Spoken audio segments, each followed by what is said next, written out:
Ողջույն սիրելիներս, ուրախ եմ, որ կրկին միասին ենք, իսկ այսօր պատրաստելու ենք նման գեղեցիկ,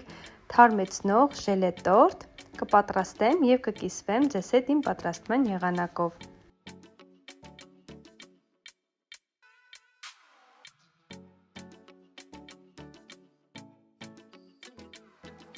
Սկսենք պատրաստելը։ Առաջին հերթին անհրաժեշտ է թրջել ժելատինը սպիտակ շերտի համար, թրջում ենք և դնում ենք մի կողմ, որպեսզի ուռի։ Դե իսկ նարնջագույն շերտի համար վերցնում ենք կամ նարինջ, կամ մանդարին, ըստ նախասիրության։ Ես վերցրել եմ մանդարին, մաքրում ենք մանդարինը և քամում ենք հյութը։ Եթե մանդարինի մեջ կլինեն կորիզներ, անպայման հեռացրեք, քանի որ այն կարող է դոնդողին դառնություն հաղորդել։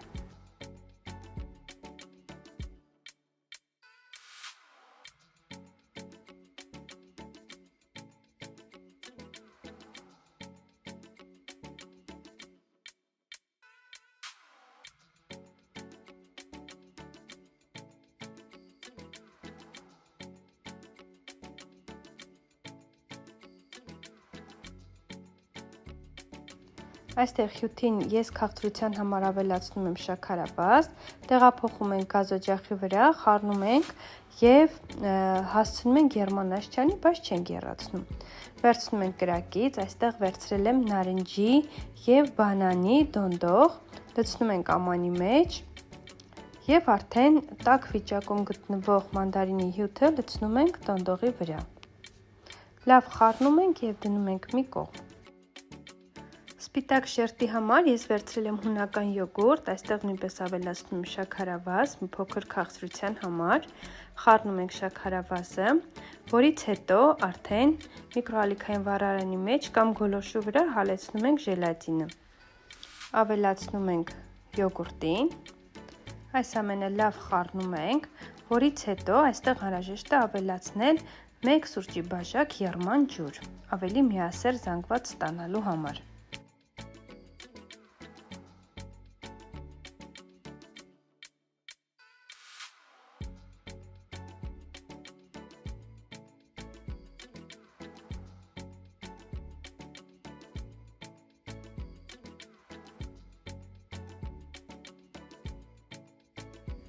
Եվ արդեն շերտերը հերթականությամբ լցնելով և սառեցնելով հավաքում ենք մեր դոնդող տորտը։ Անում ենք այնպես, ինչպես ցուցադրում եմ տեսանյութում։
Եվ ահա, սիրելիներս, շատ պարզ քայլերով ստացանք նման գեղեցիկ և թարմեցնող դոնդող, որը իսկապես շատ համեղ է, եթե դեռ չեք պատրաստել, անպայման պատրաստեք, գրեք մեկնաբանությունում, թե ձեզ մոտ ինչպես ստացվեց, իսկ այսօր էլ պատրաստել էի այսքանը, շնորհակալ եմ հետևելու և ջերմ մեկնաբանություններ գրելու համար, կհանդիպենք հաջորդ տեսանյութում։